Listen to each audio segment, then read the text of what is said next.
Hi everyone, Life Coach Carisa coming back to you, wanting to talk today about instruction manuals. So, I want to talk about this concept of instruction manuals with you on people and specifically what they are and how they show up in our lives. Now, there's little books that you receive for just about any device that you purchase. They tell us how to use a product, how to care for it, how to troubleshoot when things go wrong. Well, does anyone else keep all those manuals and then you end up with this overflowing box that you need to purge? Or is it just me? Because I have one of those boxes that I need to purge. So I really need to relook at my plan with all of those manuals. But thankfully today, sometimes those manuals are in digital form and it's easy for you to access it. Or you can always refer to YouTube to find out whatever you may need. Okay, back to the point of instruction manuals and why I'm recording this. So you know what I'm talking about now when I'm talking about an instruction manual, but what I want to introduce to you is the concept that we have instruction manuals on people. Yes, we can have them for people that we don't know all that well. So that would look like showing up as having an expectation on how other people should behave in the world. But where it really shows up is having instruction manuals for those in our lives. Like we have an instruction manual on how we want them to behave so that we can feel happy and feel good. So generally, we do not tell other people that we have a manual for them or what it contains. We really may not even be aware that we do this. We often believe that people should just know how they are supposed to behave in the world and how they are supposed to behave towards us. But there is a downside to this, and the downside is that we tie our emotional peace and happiness to other people. Do you really want to put your emotional peace and happiness in the hands of someone else, even if it's someone you love? And more so, is it even fair to the other person to do this to them? So that's what I want to be talking about today. What an instruction manual is, how we have them on people, and how you kind of know or begin to understand having them on individuals, how you would know if you do, and how that kind of looks. So that's what I want to cover today. So I think the best way is for me to give you an example of a manual. And I thought, well, let me tap into my own experiences and share with you a way that this was present in my life. And hoping that some of you can relate to this, and I'm not alone on an island. But here goes my instruction manual that I used to have on my husband. And it was regarding my birthday. So I used to believe that I should feel special on my birthday. I think this was stemming from growing up in an environment where we didn't really even put a lot of importance on birthdays. And so I think as an adult, I had this story and vision of what my birthday should look like. And so I wanted to feel special on my birthday. And so I had a instruction manual on my husband that he should just know the right thing to do in order to accomplish that. So the day would come and he would, have done his best to do something special for me, and I would judge it. And I would look at all the ways that he maybe didn't hit the mark or didn't make me feel great, and my husband should know what I like. He should just know. I shouldn't have to tell him. When I say this out loud, it sounds terrible and awful, but this is what my primitive brain would offer me. He would do something and I would make it mean something about our relationship, how much he loved me, how, creative he was being for me. If something went wrong, the whole story of what I envisioned didn't go as planned, and I would make that mean something. But, it was really just him doing something special for me that he thought I would like. And he was doing the best that he could. because I'm not an easy person to really know what to do or how to celebrate. So this is just one section in a very large manual that I have for my husband, or had. And the section that if you turned through that manual and went to the section of like what you should do for your wife's birthday, you would have seen maybe some things that said, make me feel special, make the house peaceful and quiet, take care of all the responsibilities in the house for the day, maybe pick out the perfect present for me, but don't spend too much or I will get frustrated and tell him that he shouldn't have done that. And don't buy me flowers because I just think that that's always not a good use of money. So what else would have been in my manual under the section for my birthday? He should know what I like. He should take care of the kids. He should do all the chores. He should tell me he loves me. He should treat me to a nice dinner. And if he did all of that, I would feel happy. That's a lot, right?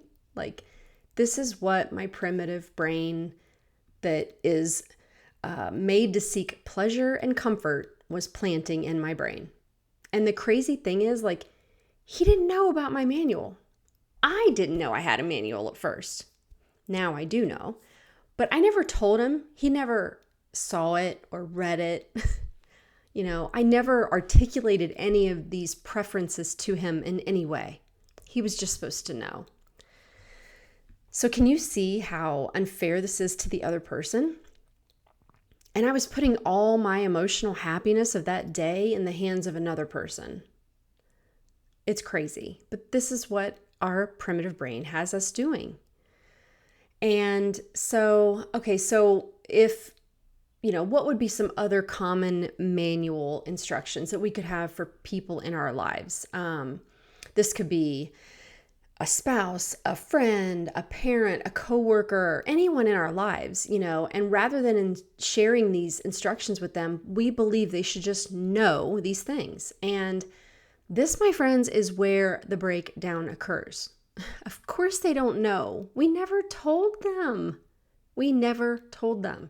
So here's just some random things that like could be in someone's instruction manual for someone, He should respond to my text messages promptly. He should say thank you.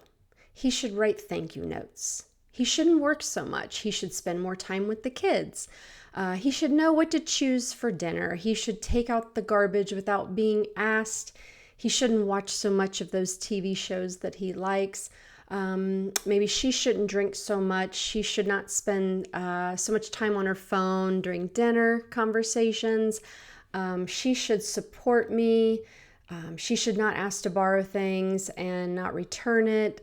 She should act considerate in front of others in public. She should listen to me for as long as I listen to her. She should call before stopping by. I mean, really, there are so many different ways where you could recognize that you have like instructions on people that are in your life. And those are just some examples of what it might look like to give you an idea of what to watch out for.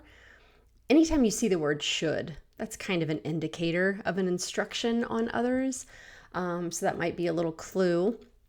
But what I want to offer you is that the behavior of others really has no emotional impact on us. Until we have a thought about it, we interpret that thought, and then we choose what we make it mean. And that kind of ultimately ends up creating a feeling in us. And, the truth is, no matter what other people do or say, we don't have to give them the power or responsibility of how we feel. It's not right that we do this, and it's not healthy to have these expectations on others, and they don't even know it. So, remember, this may be happening involuntarily. So really spend some time evaluating if this is happening in your life. Do you have instruction manuals on people in your life? Do you have instruction manual on, people in general that maybe aren't even close to you, but you have these, instructions for how they should behave? And most importantly, who do you have them on in your life that, you do care about? I found the instruction manual concept so fascinating because it really was the truth of what my brain was doing behind the scenes.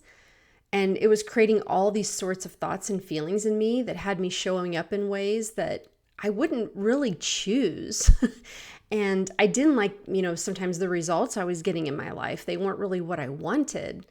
So I was just kind of on autopilot. And when I was able to refer to, the instruction manual image in my mind, it really helped me recognize it and call it out on myself. Something would happen. I'd have a thought about something that they should have done or the way they should have done it. And then I would see it and I'd be like, of course, I have a manual on them that I never shared with them. They don't even know this. It's only in my brain. And this can cause so much suffering because we hand over the power of how we feel to someone else. So that is what an instruction manual is for people. And what I want to leave you with today is just to start to think about who in your life you have manuals on. Think about what your manual says that they have never seen. You'll know it's a manual when you have this belief that you would be happier if the other person would do certain things or they would change themselves in some way. That's an indicator of having a manual on them. And you could even take some time exploring and writing down the instructions that you have for people in your life. I will tell you, when I did write it out, it took on a whole different realization in my mind.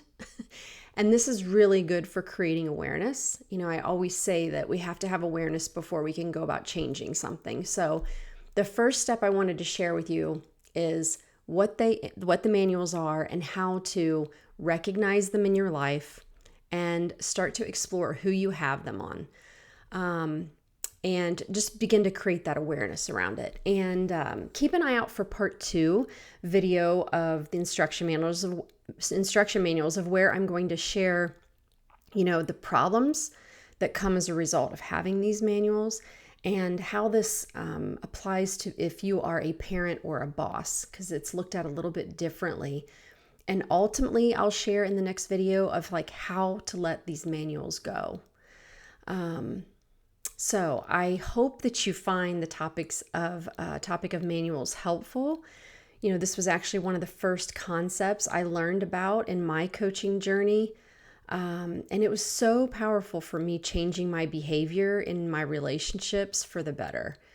It really, really was. So ask yourself those questions, start to figure out who you have manuals on, and keep an eye out for the next video.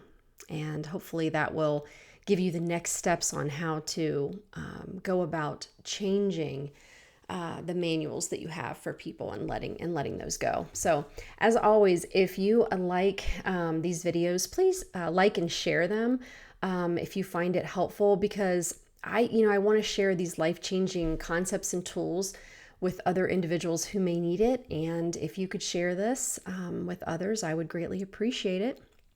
And if you need more support, you can always learn more about the support that I offer at my website, which is lifecoachingwithcarissa.com.